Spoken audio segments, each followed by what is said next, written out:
So I think a lot of, not only countries, but people are switching themselves to Bitcoin.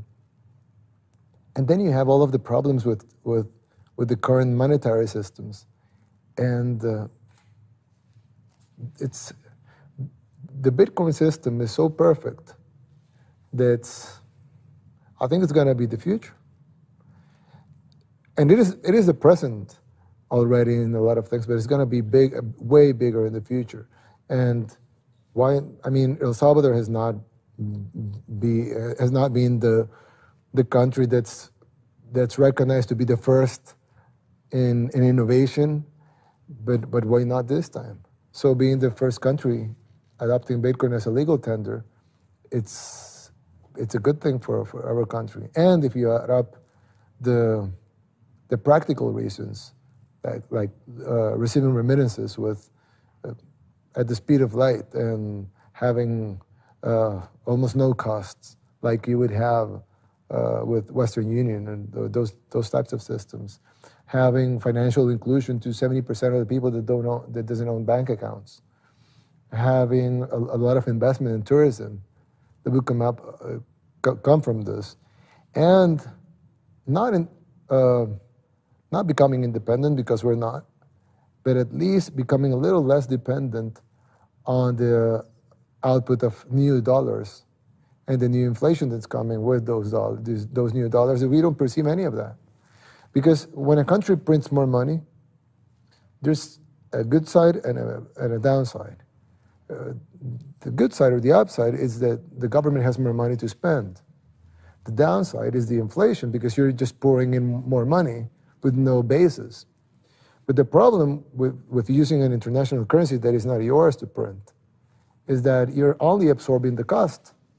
I mean, now your dollars are worth less, but you're not getting any of the new printed money, because they didn't print it for you.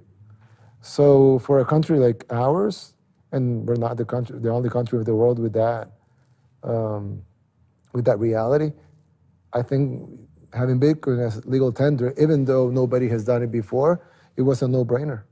People always want to know someone's Bitcoin story, and whenever there's an interview, can you remember when you first took a look at Bitcoin? Did you get it straight away? Did you dismiss it? Tell me your journey. No, I'm not as a huge Bitcoiner as you are. My life's work. Yeah, I've read your history. Now, no, when I saw the system, I thought it was like very, very smart. But you know, at the beginning, you would be skeptical about how big would it get, or you know, how would it be stopped, or would people accept it, or is it just a good idea? You know, there would be thousands of good ideas that just vanish with time, or in the air, or because they're not adopted by people, or they're not as strong enough to persist with time and grow. But now, after several years, this is not personal. This is just as president, seeing Bitcoin growing. Like they say, if you see a dip, just zoom out, right? If you see Bitcoin getting bigger, and not only in price, because that thing about hitting everything against the price with the US dollar, I think it defeats the purpose, although it's for transition purpose, you have to do it.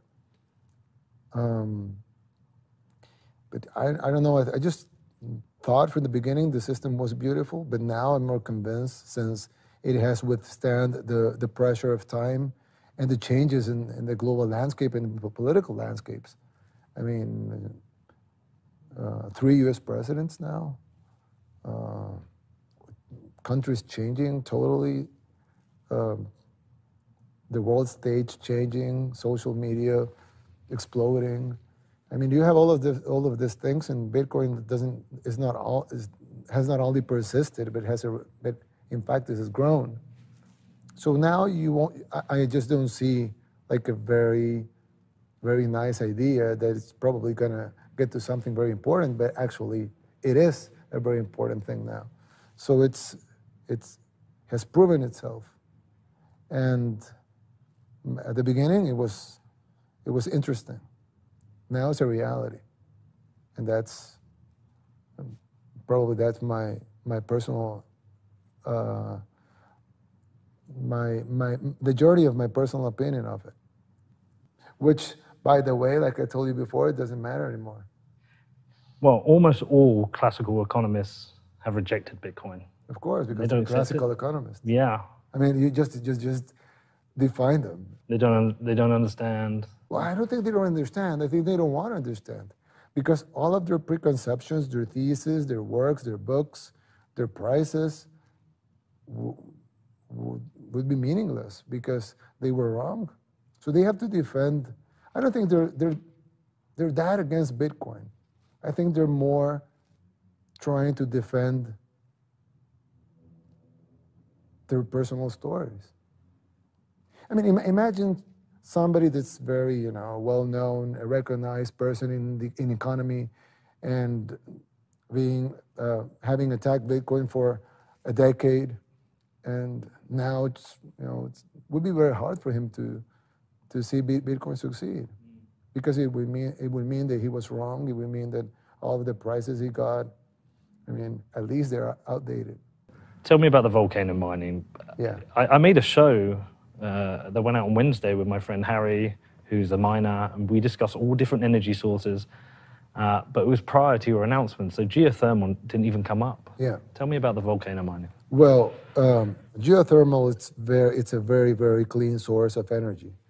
And it's probably one of the, I wouldn't say the best, because there's a lot of other green energy projects that are good. But it has almost no downsides. I mean, for example, solar is very good. Actually, we're building some solar projects because we have a lot of sun, and we have to, that's very good and it's clean. But you need batteries if you want them to work at night, or you need a different source of power to power things up at night. And the peak in energy consumption is in nighttime, so you don't have any sun at peak consumption. Wind, it works at night, but it doesn't work when it's not windy. And you would have, for example, we have a lot of hydroelectric. That's great because you have the battery, which the battery is the dam. So you fill the dam with water, and that's your battery, right? So it works very well. But still, it depends on how much it rained, and you're probably, counting some river stream down. So you're probably affecting some people. You're affecting fishermen. So there's downsides. But with geothermal energy, that's the energy of the earth. I mean, it's right there. You can make the well, you can not make the well, and the energy will be there. I mean, it's just the Earth's energy. And it works 24/7, 365 days a year. It will probably work for the next 500 million years or whatever, just before the sun absorbs it or something. So it's going to be there. It's there 24/7. The amount of energy you get from it, it's stable. It's totally stable,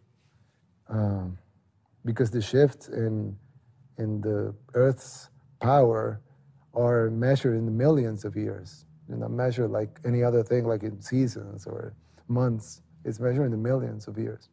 So it's there, and we have discovered new wells that will give us 95 megawatts, which is not like huge, but still it's quite considerable. So we want to use that for Bitcoin mining. And we already have received a lot of interest from a lot of people. Not surprised. Yeah. And if you add up, of course, that to make things materialize, it takes time and negotiations and those types of things. And you have to pick up the good guys. But still, we have probably had interest in 2 gigawatts, which is 2,000 megawatts, and we only have 95. So it's gonna, I mean, they're gonna go like this, and that's gonna provide a lot of income to the country. Mm-hmm. And the plant, to build up a plant, it's gonna cost $480 million. So that's gonna be a legacy for the country, because we are building infrastructure paid by Bitcoin. And we're looking into something we're going to announce later, but I think this whole project is going to pay for other things as well. So in the future, you will see schools being built with a sign that says, this school is being built with the Bitcoin law. Or suddenly you're seeing health clinics and say this health clinic is being built by resources from the Bitcoin law. Or sports complexes, or so roads, bridges. So it's not gonna be only good for the monetary system or for the currency, and for remittances and for economic inclusion and for banking services like lending, or it's not only going to be good for the Bitcoiners and tourism and investing and jobs, but also for energy and income to do social projects like schools or roads and bridges. That without this law, they wouldn't have that thing that would pay for them. So it's going to be, it's a full circle.